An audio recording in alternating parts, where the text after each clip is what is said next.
tutunuulire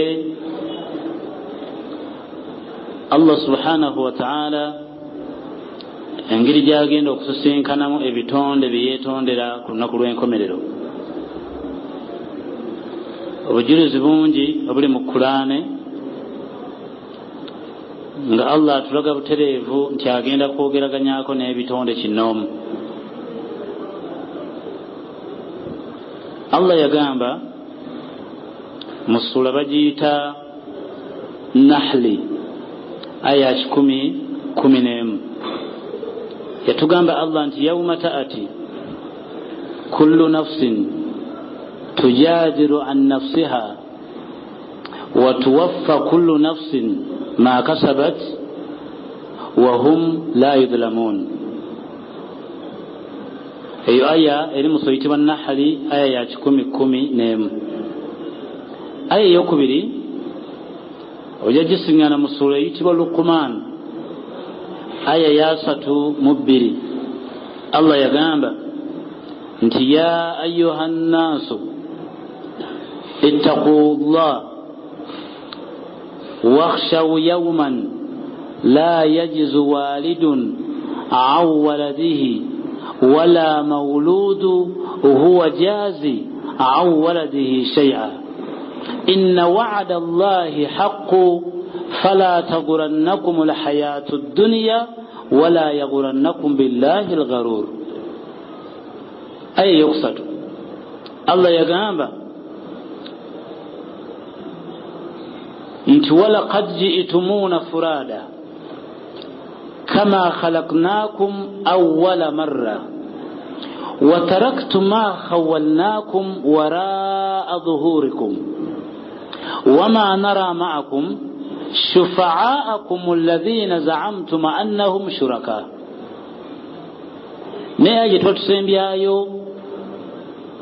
Allah waffe yatugamba nti fa idha nufikha fi ssuri fala ansaba bainahum wala yawma idhin wala yatasaalun. Aya joyinza okuleeta gye mumanye nnyo egamba nti yawma yafirru almar'i min akhihi wa ummihi wa abihi wa sahibatihi. Ekyo manyi mugimanyi bulungi.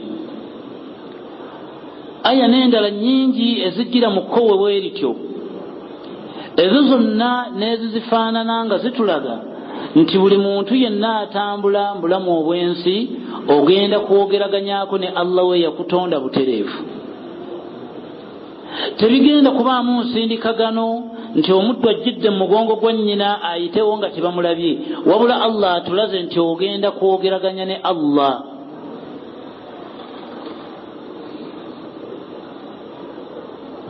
Era gwe kennyini nga gwe obuuzibwa nga ne ansa gy'ogenda okwanukula Allah yaggwe ogimanyi, nga layisa bainaka wa bainahu tarjumani, wakati wo ne Allah nga tewaliwo translator, wabula mu lunankole gwo lw'oyogera oba oluzungu lw'omanyi oba oli Muganda oba oli Mukiga nga Allah aleeta language yennyini gy'otegeera. Kubanga abantu bangi bagenda mu bifo language bwegaana ye n'asirika. Ne Ruhu yatugamba nti walisaana wa shafataini, ne language zemwogera zemukozesa nze nazibawa. Kati Allah akutunuulira n'amanya nti ono omusajja mugwere, Allah n'akubuuza mu lugwere. Abantu bangi balimbula mu obwensi nga amagezi gabagamba nti nga bwe tukola haramu nga tuli mu gurupu, oba nze kankubewo ekigambo njagamba gundi yakyogedde, kwolwo ojja mu maaso ga Allah bw'oti. Muhammadin sallallahu alayhi wasallam yagamba omwana we gwe bayita Fatima, abaana be bonna baali bamufuddeko nga ye mwana yekka gwasigaza mbulamu obwensi, n'amugamba mwana wange nsaba kyoyagala nkikuwe nga tukyali balamu gye tugenda sirina kye ŋŋenda kukuyamba. Oyo ayogera ekyo y'agenda okuwolereza buli kitonde, naye talinaayo chance egenda kwetikkira mwana we gwazaala bintu bye. Oyo gwagamba si mwana wa muganda we, wabula mwana we ddala. Allah subhanahu wa ta'ala yalaga nti agenda kusimbisa abantu layini. Weewuunya omage mu bantu bagenda mu miliyoni 6 nga Allah asaasaanyizza abaddu, nga Allah akimanyi bulungi nti ono yali amanyi eggwanga gundi era amanyi kyalo gundi, ng'abantu boolimu nga teri gwe mugatta language. Mu aya tusoose Allah agambye nti yawma ta'ati kulla nafsi tujadilu an nafsiha, muti olunaku lwe tugenda okujja mu maaso ga Allah nga buli omu yeerwanako yekka. Watuwaffa kullu nafsin, olwo Allah asasule buli muntu ma kasabat, ekyo ky'omanyi nti gwe wakikola oba gwe wakyogera oba gwe wakiteekawo. Ne wahum la yudhlamun, sigenda kukweka kantu ka muntu ke kabenga katono ebbanga ly'omalanga mu fayiro baakateekamu. Aya kutandikidde. Aya eyokubiri eri mu Luqman, Allah agambye nti ya ayyuha nnaasu, bantu mmwe taqullah, muti Allah. Mu aya eyo Allah ayita kafiruhum wa mu'minuhum, olwo Allah ayita bappita n'abatali basiraamu.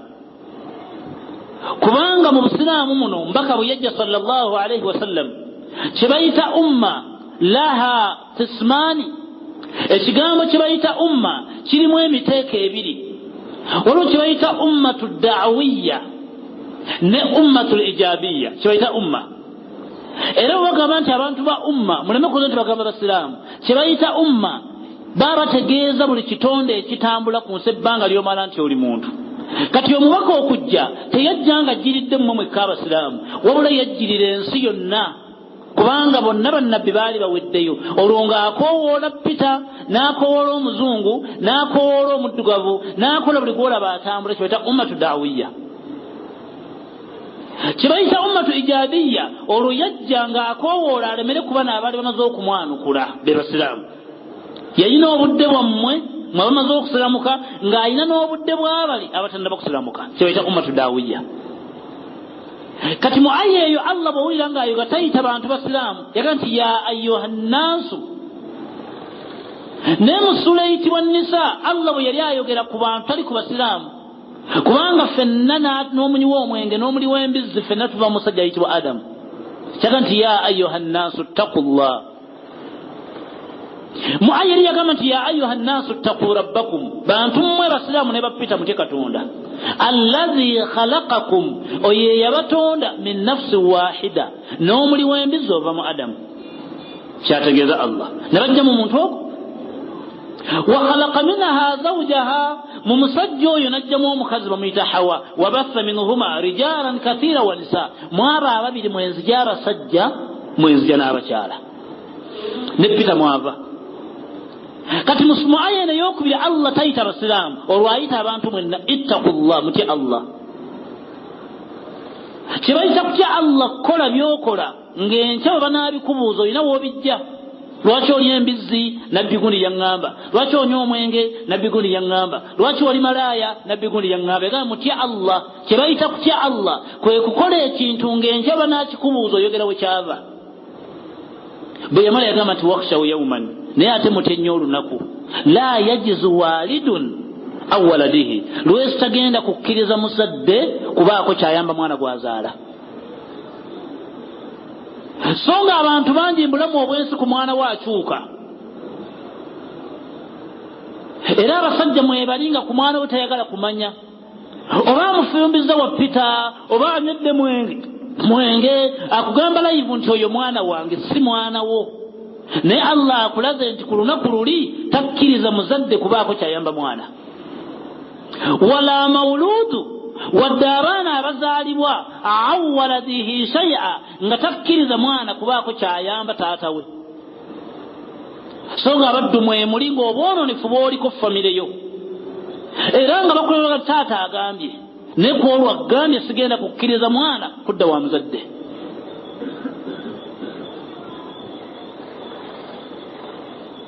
n'agamba nti fala tagurannakum alhayatu dduniya, bye mulaba bitambula mu nsi tebibamalangamu, wala yagurannakum billahi alghulul, muwe Allah wammwe obudde buli ekiva wano akitwala.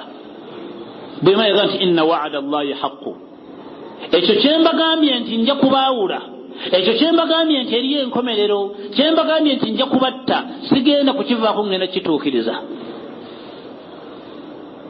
eyo aya eri mu sura eyitibwa Luqman. abantu bangi bali mubulamu obwensi nga beesigulira ku bantu. abantu mwe muli abasinga wano nga mwabya ennyimbe, naye nga n'ensonga gy'owasseekawo omugamba taata yankubidde essimu twabye olumbe lwa maama, era ne balona ssente ne bazitwala mu kyalo ng'ensonga gy'owa famire ekulemeddeko. naye otuulanga ne weebuuza nti kye bayita okwabya olumbe kye ki?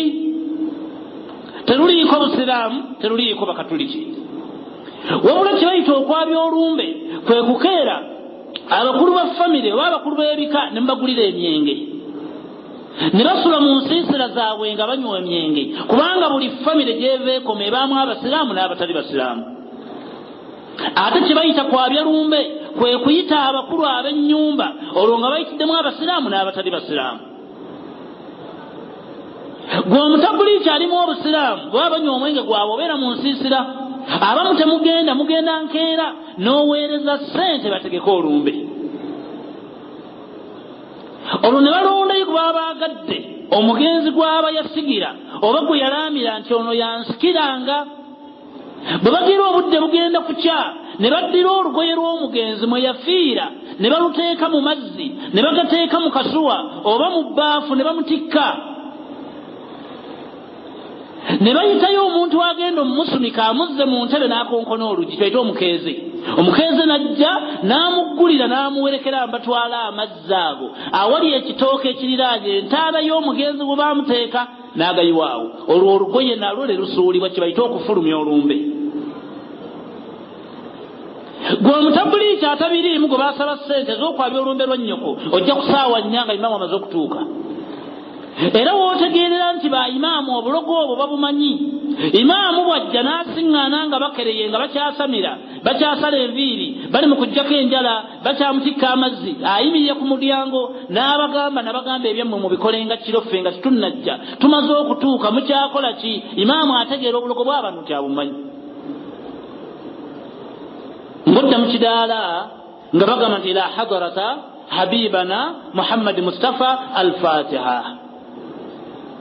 bwatyo faaza bwakola, bwe bamala okusamira kwabwe enkeera faaza n'aleeta emmisa, naawe omutabuliiki bw'okola bwe bamala okusamira enkeera n'oleeta al-fatiha n'ogamba allah nti ihdina sirata al-mustaqim. naye ng'obulogo bw'abantu obwatambudde ekiro tuwabutegedde, ebyo bw'aba taata we yakusaba ssente mugende mwabya olumbe lwa nnyoko, allah agambye ku nkomero tatawo tagenda kukutaasa. yawma yafirru almar'i min akhihi, yagamba muti olunaku lwe mugenda okujja nga sikkiriza muzadde kuliraana mwana we, wa ummihi nga sikkiriza mwana kuliraana nnyina, wa abi nga sikkiriza mwana kuliraana taata we, wa sahibatihi nga sikkiriza mukwano gw'omufanfe kumuliraana. ate nga mbulamu obw'ensi bwe wasiŋŋaananga omuddu nga yeebase ku mukyalawo ng'osobola okujjayo ejjambiya, naye nga ku lunaku olutona kyogenda mumuyamba. muhammadin sallallahu alaihi wasallam yali asomesa nga bwensomesa. sahaba omu n'abuuza naga ne maama wange yaaliwa, mbaka n'amuwulira n'atamuwa attention, n'agenda mu maaso n'okusomesa. olwamaliza okusomesa n'abuuza nti aina saa'iri, nawuliddeko awo bumwabuuza ali luddawa? sahaba n'agamba yenze nabadde abuuza maama wange yaaliwa. n'amugamba nze gw'oyogera naye nze muhammadin sallallahu alaihi wasallam, maama wange ali mu muliro n'owuwa ali mu muliro. lwaki bwatyo bwamwanukudde?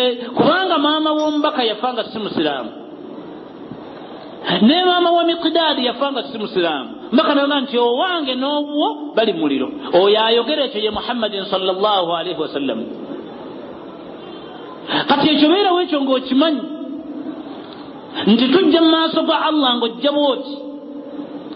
bw'abanga omuntu asazeewo okukukyawa nibwabanga mugaggawo oba mugandawo oba taatawo naye ng'akukyawa ng'akukyayira ku mazima kkiriza osigale bw'omu kubanga gye tugenda tetugenda kuyambagana buli mwajja bw'ati.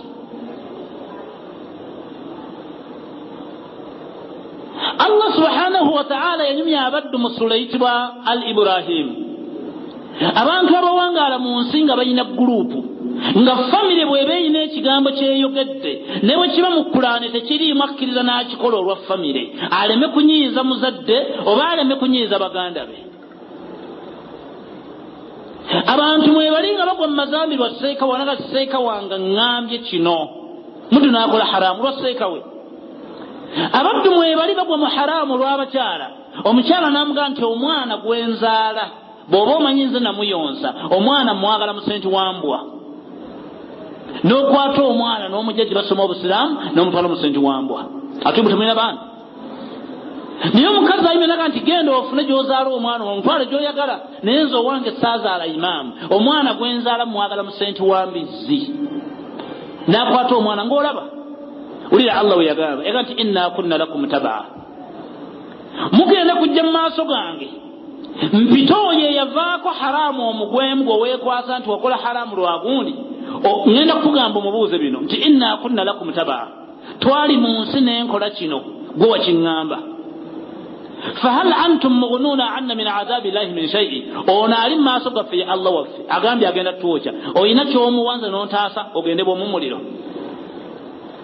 uya byagenda okwanukula agenda kuga sawaun alaina nze gwoyogeraganya naye naawe sambadde nninganga ggwe kubanga tuva mu ntaana nga tejayina mpale ekyo mukimanye.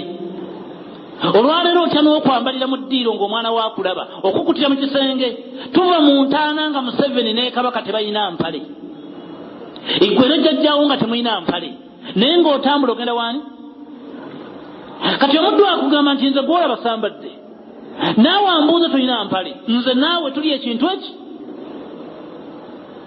ne sawaun ajzi'na ne bonanvuma n'oyomba nti tulwanire wano amusabarna oba twebuzaabuzizza mutukira tuli wano Allah ayinza otuddiramu ma lana min makhisi nkulayirira Allah yawandiise bagenda kutwokya naye ng'akugamba ekyo wagenda mu ssabo nga yakulagiridde akugamba ekyo wagenda mu bwamalaaya nga yakutumye akugamba ekyo yali mukyala w'onfanfe yakosa haramu. Mwe muli wano abasiraamu abamu nga mukyala w'omukulu wamugoba olw'omukyala omuto gwawoowa n'olaba nti ofunye nnyo atagambwako nagamba bw'otagoba mukyala mukulu nze nzirayo n'okwata ekkubo n'ogoba omukyala ogenda kujja mu maaso ga Allah ng'omukyala akubuuza lwaki wangoba. Abakyala mwebali ennyambala egaana n'ayambalanga bw'ayagalanga ensonga gy'awambwa ajja kugamba Allah ng'omusajja teyangulira jiribaabu naye ate bw'akwata emitwalo gye 10 oba 2 asobola okugula essimu gy'ayagala lwaki azigula jiribaabu. Tujja mu maaso ga Allah nga buli ensonga gy'owo gyemalira ekyo mubeerewo nga mukimanyi. Muhammadin sallallahu alayhi wa sallam yavaayo n'agamba abakyala era nti ittakhidhu malabisukum mwambale engoye nga mumanya zitaasa mmwe fama lana min maqisi inda Allah okwambala kwammwe n'okunama n'okuyita obwerere si mawulire ery'omusajja mu maaso ga Allah wabula ye ebbanga lyamalanga yakugamba nti yambala bw'oti n'ogaana nahanu kitaabuna walakum kitaabikum fe abasajja tulina fayiro zaffe n'abakyala mulina fayiro zammwe. Abakyala bangi bambalanga bwe baagala ye ng'alowooza ajja kugamba abantu abamulaba nti mugambe taata w'abaana ye ng'alowooza ne wa Allah kyagenda okuteekayo. Abamu ne kikwewuunyisa nti asobola okwambala buyibuyi n'ayambala jiribaabu naye ng'obwonoonefu n'ebigambo ebibi ebimuvaamu yakweka mu jiribaabu ojulirira malaaya ayita obwereere. Kanoonoonye omugaso gwa jiribaabu gwagifunyemu ne gukubula. Kati buli kyokola kyonna ng'okissaako engalo tobangako endowooza nti eriyo emperekeze bwe tugenda okuyambagana kubanga ayaatu nnyingi nga Allah alaga buli omu amwagala bw'ati.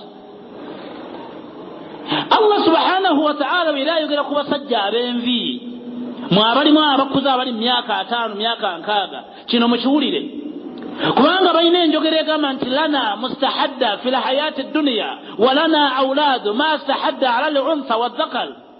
Mpangadde mu nsi ebbanga nafumbiza nazaala nebe nafumbiza bazaala abaana benzaala bawasa nyina gganga nnene astawtifu lahu ila Allah bwe ndijja mu maaso ga Allah obwogerera omuyina toyina naako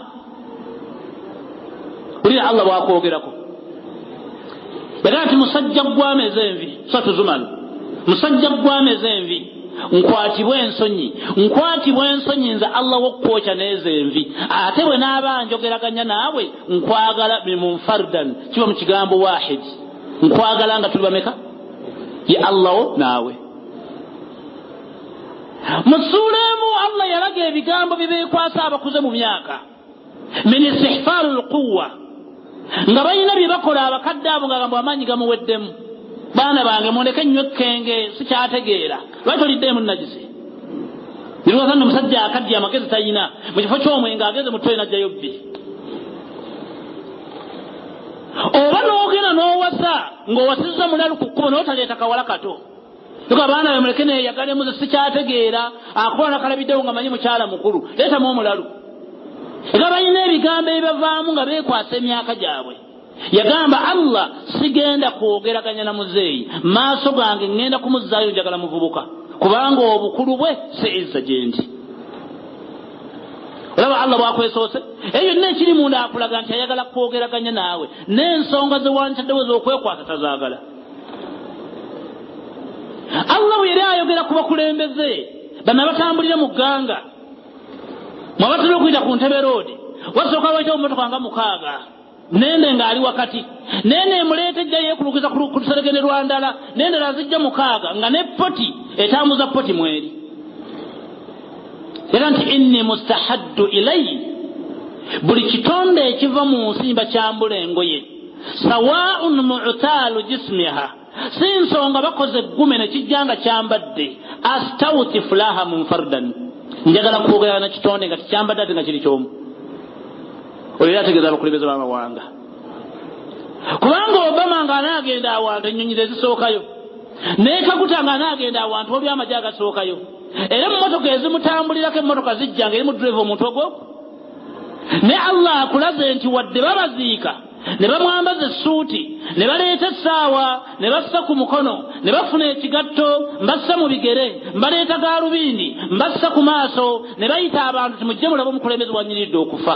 Allah akwagala toyina mpale wadde other partners ate ayagala kwogeraganya naawe kyagambe nti walaqad jitumuna furada kama khalaqnakum awwala marra wa taraktu ma khawalnakum bonaabo janjagala byonna obindekere mabega wama nara ma'akum shufa'akum alladhina za'amtum annahum shuraka bonna abaali bakuwaga saagala kunsemberera nga njogera naawe.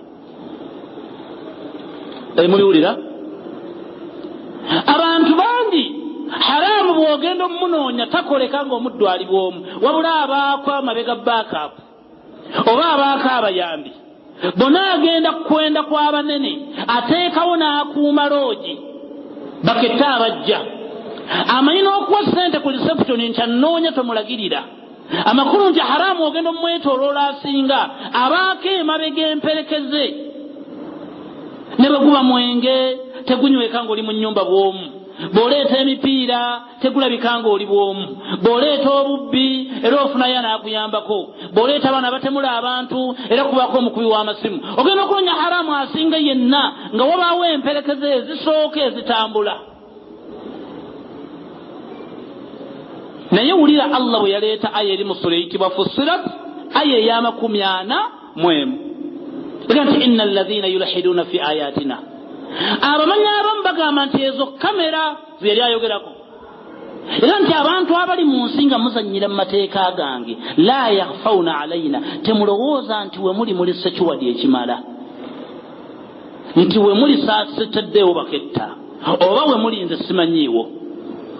Ulya statement eyo yazzaako ki afaman yulqa fi nnaar khayr kati awo wooli nkunonewo nkutte era nkwoke onaasanyuka amma yaati amina yawma alqiyama oba oyo gwe nattira bwe musanze wonna ate ne muwojja naye mulungi gye muli bwe yamala yagaa nti imalu ma shi'tum mukole bye mwagala ne innahu bima ta'maluna basir bimukola mbalaba ate mbatunuulidde.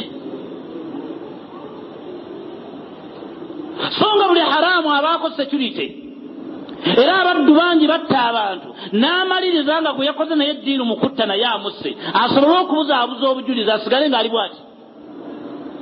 Omukulembeze alina endowooza gye yaleese ey'okuleeta kamera ku nguudo. Waliwo abaddu abatta nga battira ku mazzi, waliwo abaddu abatta nga agenda kuttira mu bweru w'amawanga, waliwo ajja okuttira awatali masannyalaze wootajja kuteeka kamera. Kati ate Allah ye kamera ze n'atulaga nti buli wamu yagiteekawo. Yaleeta kamera za miteeko eki musula eyitibwa Twariki yaleeta kamera ezo nga ne bw'oleeta pulezidenti wa Amerika kamera tazisobola. Allah yagamba nti wassamaa'i wa Twariki kambalayirira nze yabatonda kye bayita eggulu ate sikomaawo ŋŋenda balayira kye bayita Twariki. Ebyo ebibiri byalayira kwaliko ekimu ng'omubaka akimanyi ekirala nga takimanyi. Namugamba ne wama adraka ma Twariki Muhammadi Twariki naawe togimanyi ate ekituufu nga tagimanyi kubanga eggulu eryo ne bw'oleeta omwana omuto alikulaga eggulu eryo. Namugamba nti annajmu thaaqibu kye bayita Twariki ye munyenye eyako obudde nga bugenda kukya. Bwe yamala yagamba ata in kullu nafsin lamma alayha. Kati kankunyumize kubanga buli lwowulira nga Allah alayidde mu maaso wabaayo ensonga ezo ne mu mbeera eza bulijjo kibaayo. Bw'owulira omuzadde alayiridde omwana aba alina kyagenda omugamba. Namugamba nti mwana gwe nkulayirira maama eyeebase ekyazanga bw'olaba nsituse wano ne nkukwatako ŋŋenda kukukuba olwo aba alina ensonga gye yaggaanira oli mu kukola kye bayita okulayira. Ne Allah buli lwalayira mu maaso ebayo ensonga. Kati yatandikira mu kulayira ggulu alilayirako ki liyina ebinene ebitagambika bw'aba abitadde mmwe temubeerawo. Eggulu eryo liyina amazzi bukyanga ensi eno etandika kubaawo amazzi gye gava ate geetoolako bwetoozi. Yumsiku laha akutta amazzi ago galeme bayiikira. Ayina ebinene byakutte bireme bagwira. Kati yali mutuufu ddirayira. Lumu yalayira eggulu n'agamba mbalayirira eggulu omuli munyenye naga nti wassamaa'i dhaati lburuuji ŋŋenda balayirira eggulu lijjudde munyenye zizitowa. Lumu yagamba nti yagamba nti wassamaa'in wal ardi wama banaaha wal ardi ŋŋenda balayirira ensi eno waliwo awantu awagwamu bayita obuteebe naye nga Allah ataasa omuddu n'atambula muso okumala ebbanga tagwanga mu kinnya ekyo. Era nnyina ebifo bye nateekawo ng'ekyo bw'okiyitamu obi toddamu kulabika. Allah lumu n'alayira statement endala ng'alayira ku majinni nammwe abalage nti waliwo ebiri mu nsi nga byabulaba abataasa bitaase. N'alayira ekifata faakiha laga fiiha faakihatun mu nsi muno mulimu ebitonde byaliwo ku mulembe gwa Luuti n'ogwa Iburahimu byo tebifa ate tebizaala bingi. Ebitonde ebyo bitambula ekiro birina okugulu kumu bitonde ebyo binene tebifa. Nene obaazinanga magaribi mugambe abaana bayingire mu mayumba fiiha faakiha biri mu nsi muno nti wal ardi wama banaaha.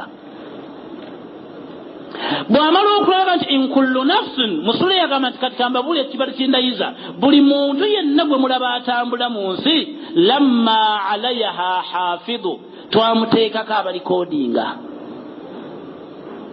Bilaali bw'obanga ofulabye omuddu ng'agenze mu ttooyi okunywa sigala omulabulanga n'omugamba nti ogenze mu ttooyi naye bamalayika abalikoodinga oyingidde nabo. Bw'obanga olabye omuddu agenze okufuna ewuzu n'asalawo addire ssente kondomu zaaziteeke mu waleti ng'atidde nti kondomu ziyinza okuggwa ng'ali ku rukuu malayika bazirikoodinze. Era bw'ojja okusaala osobola okukwata akatambaala okateeke mu maaso nga sitira tosobola kujjayo kabokisi ka kondomu naye nga nazo oba nazo bayisi zojjayo bw'amagezi gaggama lyasamba jaziraba naye ate malayika yaziwandiise. Lamma alayha hafidhu abamu muyina enkola ey'ekijega bw'omanya nti omuwala gw'ogenda okwendako wa ku kizimbe kuno ate mukwata kyengera awatali akumanyi ng'amagezi gaggamba kizibu n'owa booda ow'ekyengera okukumanya malayika ziri nga zirikodinga ekikwewuunyisa malayika ezo bw'ofa tezirikodingira maama wo wadde muganda wo Allah ezo ng'aziyita nga zigenda n'ekyama ekiri mu malayika okubanga zikoma ku ggwe alla yuhtafa al ama wal amanata ila Allah obwesigwa wookomye Allah wazaagalira teziddamu kulaga bintu bye mulala songa amaje gavumenti bwe zikyuka abasajja badduka n'amaje gaabwe era gavumenti ya Museveni Moses Ali yadduka n'amaje okuva Idi Amin era gakola era ne gasalendiga ne gakyuka ne gakolera ono naye gwe bw'omala okufa malayika ezo nga bazijjako fayiro nga bazitwala olwo omwana wo n'ennyoko bafune malayika ndala ekyo beerawo ng'okimanyi abasiraamu mwemuli nga muli basiba abantu era nga ddiiru y'abantu be batta olinamu omukono gwe basindika n'oleekinga kubanga seeka Abdulkalimu eyamutta yamuwa salaamu ngera ava mu ddalasa ne mga seeka oddaka wempe nange ontwale wanga musiraamu si gyenkwata ono agenda okutta ne bwagenda okutta tamumanyi ne baasindisa omutabuliiki abalaga Abdulkalimu yaani bwe baalaba nga gwayogeraganya naye yooyo olunakuba amasasi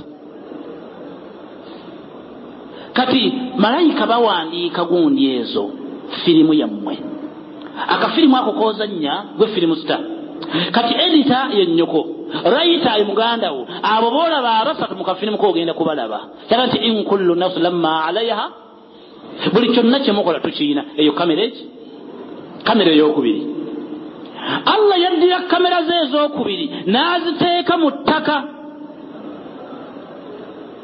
amasannyalaze gamanyi okugenda era n'olowooza nti abantu baddemu okuyisawo bye baagala olw'enzikiza kamera ziri tezeetaaga kitangaala era Allah yalaga nti amaloboozi gava mu ggwe ne gayingira ettaka ate kamera nzikwatako ekifaananyi kyazo yagamba atya yawmaidin tuhaddisu akhbaaraha bi anna rabbaka aya temugimanyi mujjukire olunaku lwe mugenda okuva mu ntaana nga wennyini we baakuziika we wava amaloboozi agoogera ebyali bikkwatako ne bi anna rabbaka nze Allah wo awo wennyini we naweera oda amaloboozi gafuutuke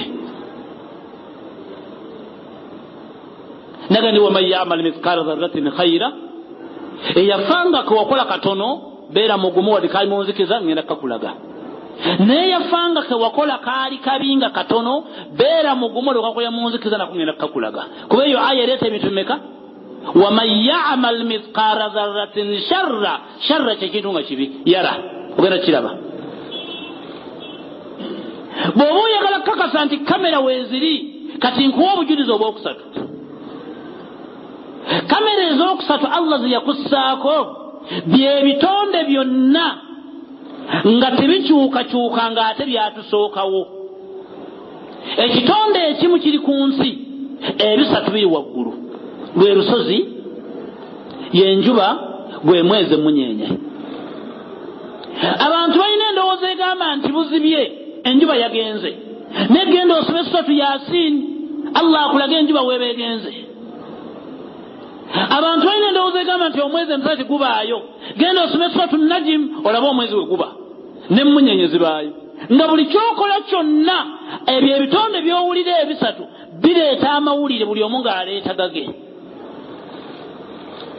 abantu balina endowooza basenda ensozi asobole okuzimbawo yandirowoozezza nti kale obujulizi obwo twabubuza bwe nga bw'olowooza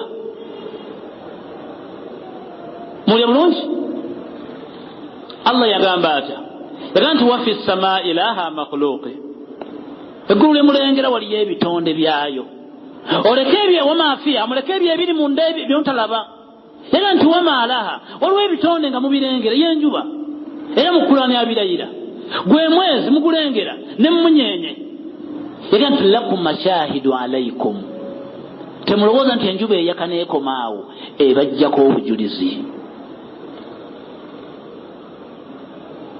kyoba olaba hadiisi emu mpanvu nga nkulu omubaka yatugaana sallallahu alayhi wasallam iyyakum wa tahatifu zawani inda almakani almawasiya bantu mmwe muvunaanwa okumala ensonga zammwe ez'ekyama bwe bwamalaaya n'oteeka amazzi agazaala mu bwereere bw'ekitonde kyonna ng'ensolo ebweru ekulaba. Yali ategeeza ttale n'enjuba yase bw'eti naye n'omagambaga nga teryakulaba. Abalaalo babikola abalunda ente ng'ente ziri awo zirya. Abaddu bajja mu kiraabu ng'ali mu kwenda ku muddu ng'abaddu bali mu kuzina. Emmunyeenye amagezi gamugamba tuli mu kizimbe emmunyeenye zitulabirawa n'aleeta ensozi. Obwonna bujulizi bwali bulaga tugenda kusisinkana Allah ne waagenda okujja obujulizi yamanyiiwo. Muhammadin sallallahu alaihi wasallam yasanga Aisha radhiyallahu anha ng'ayogeraganya n'omukyala. Omukyala oyo Muhabashi mu Ethiopia n'amugamba nti lwaki oyambala engoye ezo?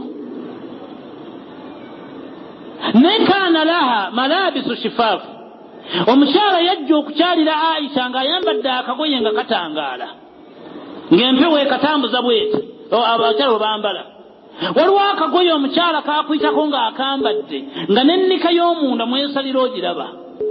Namugamba lwaki oyambadde akagoye bwe katyo? N'amubuuza naye ggwani. Abaakyamubuuza naye banne ne bajja ekitegeeza nti omukyala yalina banne.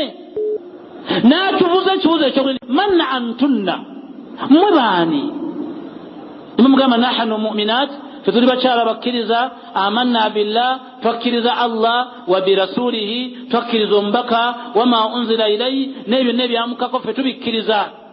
Naye bagamba nti in kuntunna mu'minaat, bwe mubanga kituufu muli bakyala bakkiriza, falaisa haza bilbaasi almu'min, ezo engoye ze mwambadde si byambalo by'abakyala bakkiriza. Newa in kuntunna ghayru dhaki, bwe mubanga temuli bakyala bakkiriza, fatamatta'na biha, mugende maaso mweyagale n'obugoye bwammwe. Fa innaha malabisul wasiya, engoye ezitangaala ngoye z'abamalaaya. Kati omukyala bw'oyogera ku lugoye akuddamu nga bw'ayagala naga ne mutumalako eddembe. Bw'ogamba nti bakumazeeko eddembe oba otegeeza Allah nti yakumazeeko eddembe, kubanga yaggaana okwambala bw'ati. Abasajja mwe muli musala ebimemeya. Omuddu najja okusaala ng'omutwe gulimu enkuubo ng'alina akaviiri ka Neima oba ng'olina ka Bush. Omubaka yagamba sallallahu alaihi wasallam la'ana Allah akolimire al-muqasiya, oyo alina enviiri ezitenkanankana, wa qatlahu haqqa, n'okumutta tovuna musango. Oyo Muhammadin sallallahu alaihi wasallam. Ne bamubuuza lwaki, naba nti eriyo mu nsi ebinyonyi Allah bye yawa obuviiri nga buli sayidi egi bikolimira omuddu oyo afa aveewo, muyambeko munnammwe mumutta aviire ebinyonyi. Kali mwalese fashion ya nkuubo zibeera wano ne lugguka eno nosinga ne tabuliki sajja dalinze kusaala osaana kutta, muyisaamu obuyengo nosinga luvanga gumyuse, alina ebizigo ebikebe nga 8, alina ekyeyo ekyebiviiri, alina ekyo mu maaso ne guva mu lumu nga gune gumyuse olwa bagenda okwendako. Eyo muqasiya yagala fatamatta'na biha, yagala fala tagurannakum alhayatu dunya, bye mulaba mutambula mu nsi tebibamalangamu, wala yagurannakum billahi alghurur, muwe Allah wa mwobudde tugenda kumalira wa Allah. Olwobudde tusembyeyo aya eno eri mu Surah an-Nisa. Allah yagamba waman yaksibu khati'atan, yo aya njibawa nnyo, aw isma, omuntu yenna aliva mu nsi ng'okoze akantu nga katono naye nga khati'a, ng'ensobi eyo eri mu nsobi entono.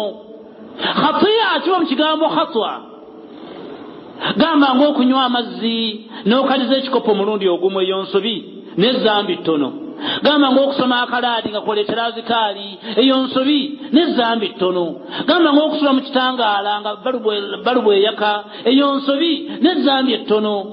okuvaamu omukka oli mu baana bo ne gukola eddoboozi lya abdu eyo nsobi n'ezambi ttono omuddu okujereegerera nnyo okususse ng'abaddu bakutya okujerega koti azze banayajereka agera tutandika eyo nsobi n'ezambi ettono era nti awu ithma oba omuddu aligwa mu mazambi nga manene omuli riba muli okutta muli obwamalaaya omuli obushiriku omuli okunakoza bamulekwa omuli okubba emaali yaabwe omuli okuwaliza abafumbo nti bayenze amazambi ago manene fa innama yaksibuhu linafsihi bwe tunaaba tukuwa ekitabo amazambi agagesayidi ebbiri gonna tugenda kugakulaga natugamba nti intajtanibu kabaila al-ithm walfawahisha illa lamam aliva mu nsi ng'oleesa adhikaari neweenenya Allah neweewala amazambi amanene kati bw'obutono tugenda kusiimuula busiimuule omukategedde aliva mu nsi nga weenenyereza Allah amazambi amanene n'ova mu nsi nga agakusonyiye kati n'obutono Allah bwe agenda kusiimuula busiimuule era wajja w'amanene ate amatono gavaawo gokka bw'alemezaawo amatono n'amanene ate kwaggaleeta bw'alemezaawo amanene n'amatono ate kwaggaleeta tubadde ku mutwe ogugamba nti tugenda kusisinkana Allah kinnoomu ebyo mukola ng'olinga ng'abikolera mu gurupu Allah tagenda tubuuliza mu gurupu tagenda kukkiriza musajja kubaako kyayogera na mukazi we era takkiriza mwana kubaako kyagamba muntu we omuzeeyi omu musajja musiraamu yafumbiza muwala we eryantonda awo n'amuwa ogusajja gulokole ne bamaliriza nga omusajja bamwole n'ekimotoka n'aliraana munne weemesaka bamuyita tayiti baweze babiri ate bona beeyo naye omwana oyo gw'olaba akuleetera ebintu kunaku lw'enkomero tagenda kukuyamba kubanga Allah atugambye yawma yafirru almar'i min akhihi wa ummihi wa abihi wa sahibati sigenda kubakkiriza kweriraana ate temugenda kuyambagana buli omu ng'atadduka munne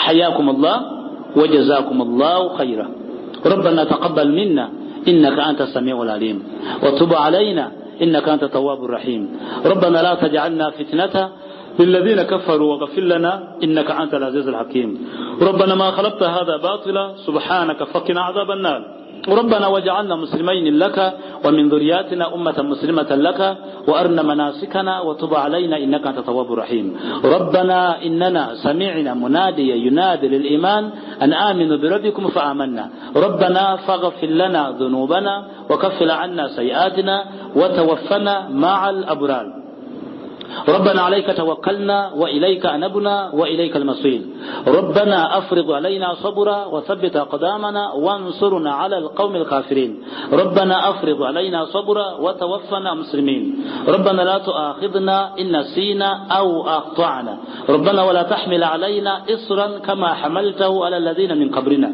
ربنا ولا تحملنا ما لا طاقة لنا به واعف عنا واغفر لنا وارحمنا أنت مولانا فانصرنا على القوم الكافرين ربنا آتنا في الدنيا حسنة وفي الآخرة حسنة وقنا عذاب النار اللهم لا تدع لنا ذنبا إلا غفرته ولا هما إلا فرجته ولا دينا إلا قضيته ولا مرضا إلا شفيته ولا فقيلا إلا أغنيته ولا أمواتا إلا رحمته ولا حاجة من حوائج الدنيا والآخرة إلا قضيتها ويسرتها يا أرحم الراحمين اللهم من أراد بالمسلمين سوءا فردهم في نفوسهم اللهم من ولي من أمر أمتي شيئا فشق به الناس فاشقق به حياتي اللهم إياك نعبد ولك نصلي ونسجد نرجو رحمتك ونخشى عذابك إن عذابك الجد بالكفار ملحقا اللهم لا تجعلنا مع المردودين ولا مغضوب عليهم ولا الضالين